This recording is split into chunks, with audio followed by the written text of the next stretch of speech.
सब तेरा योग and health care centre which तुहाडा हार्दिक स्वागत है। अज असी डॉक्टर मोहन लाल को पहुंचे हाँ अपने प्रोडक्ट की जानकारी लैन लई, जो लंबे समय तो STY वरत रहे हैं अपने क्लीनिक ते। डॉक्टर साहब पहला तो इन्हां दा बड़ा बड़ा शुक्रिया जिन्होंने सानू अपना टाइम दिता और ये दसणगे कि STY दे की फायदे की नुकसान। डॉक्टर साहब धन्यवाद तुहाडा, दसो। सत श्री अकाल जी सारिਆਂ ਨੂੰ। STY काया कल्प चूਰਨ ये ਜਦੋਂ ਤੋਂ ਹੀ ਮਾਰਕੀਟ 'ਚ ਆਇਆ ਹੈ, ਅਸੀਂ ਉਦੋਂ ਤੋਂ ਹੀ ਵਰਤ ਰਹੇ ਹਾਂ ਔਰ ਅਣਗਿਣਤ ਪੇਸ਼ੈਂਟ ਨੂੰ ਅਸੀਂ ਇਹ ਦੇ ਚੁੱਕੇ ਹਾਂ।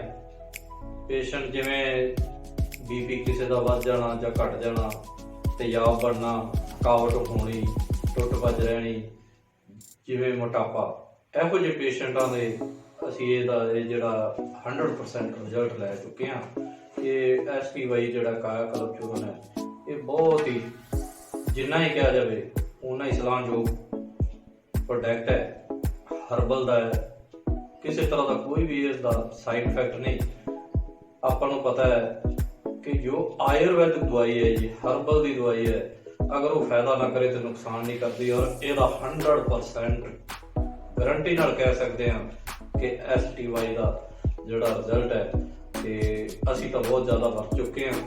ਤੁਹਾਨੂੰ ਵੀ ਬੇਨਤੀ ਕਰਾਂਗੇ ਕਿ ਇਹ ਇੱਕ ਵਾਰ ਜ਼ਰੂਰ ਵਰਤੋ। ਜਿਵੇਂ ਜਿਵੇਂ ਵਰਤੋਗੇ ਤੁਹਾਨੂੰ ਆਪਣੇ ਆਪ ਪਤਾ ਲੱਗੇਗਾ ਕਿ STY ਦਾ ਕੀ ਰਿਜ਼ਲਟ ਹੈ। ਬਹੁਤ ਅੱਛੇ ਰਿਜ਼ਲਟ ਆ ਰਹੇ ਨੇ। डॉक्टर साहब इस दे नाल ही तुसी ਜਿਹੜੀ कोरोना महामारी चल रही है, जिन्हां दी छाती जाम हो जाती है, बलगम वध जाती है, इस बारे कोई अपना तुहाडे कोल कोई आयुर्वैदिक घरेलू टिप्स है देना चाहोगे दुनिया वास्ते, ताकि इससे साडी दुनिया दा जो बीमारी नाल जूझ रही है, जो इस दी लपेट विच आ रहे हैं, उन्हां दा फायदा हो सके। हाँ जी बिल्कुल। साडे कोल आयुर्वैदिक अपने बनाया होया दवाइयां दा है और 100% रिजल्ट है। ਇਹਦੇ ਵਿੱਚ ਆਪਾਂ ਤੁਹਾਨੂੰ ਮੈਂ ਦਵਾਈ ਦੱਸਣ ਜਾ ਰਿਹਾ ਹਾਂ, ਥੋੜਾ ਜਿਹਾ ਗੌਰ ਨਾਲ ਵੇਖੋ, ਸੁਣੋ। 10 ਦਾਣੇ ਆਪਾਂ ਕਾਲੀ ਮਿਰਚ ਦੇ ਲੈਣੇ ਆ, 15 ਪੱਤੇ ਤੁਲਸੀ ਦੇ ਔਰ 2 ਚਮਚ ਸ਼ਹਿਦ। ਤੁਲਸੀ ਦੇ ਪੱਤੇ ਔਰ ਕਾਲੀ ਮਿਰਚ ਜਿਹੜੀ ਹੈ, ਇਸ ਨੂੰ ਚੰਗੀ ਤਰ੍ਹਾਂ ਬਰੀਕ ਪੀਸ ਲੈਣਾ ਹੈ। ਪੀਸਣ ਤੋਂ ਬਾਅਦ ਇਹਦੇ ਵਿੱਚ ਜੋ 2 ਚਮਚ ਸ਼ਹਿਦ ਹੈ ਉਹ ਮਿਕਸ ਕਰ ਦੇਣਾ।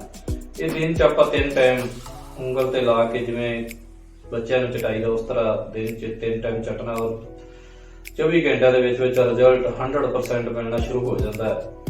ਤੇ ਨਾਲ ਦੀ ਨਾਲ ਜਿਸ ਵੀ ਪੇਸ਼ੈਂਟ ਦੀ ਆਕਸੀਜਨ ਦੀ ਪ੍ਰੋਬਲਮ ਹੈ, ਡਾਊਨ ਚੱਲ ਰਹੀ ਹੈ, ਕਿ ਉਹਨੂੰ ਸ਼ੱਕ ਹੈ ਕਿ ਮੇਰਾ ESR ਵਧਿਆ ਹੈ ਜਾਂ ਮੈਨੂੰ ਕੋਈ CRP ਦੀ ਪ੍ਰੋਬਲਮ ਆ ਰਹੀ ਹੈ, ਸਾਹ ਦੀ ਪ੍ਰੋਬਲਮ ਆ ਰਹੀ ਹੈ, ਤਾਂ ਉਹ ਪਾਣੀ ਉਬਾਲ ਕੇ ਉਹਦੇ ਵਿੱਚ ਤੁਲਸੀ ਦੇ ਪੱਤੇ ਪਾ ਕੇ ਜਾਂ ਲੌਂਗ ਲੈ ਕੇ ਉਹ ਪਾਣੀ ਦੇ ਵਿੱਚ ਪਾ ਕੇ ਤੇ ਉਹਨੂੰ ਉਬਾਲ ਕੇ ਭਾਫ਼ ਲਵੇ।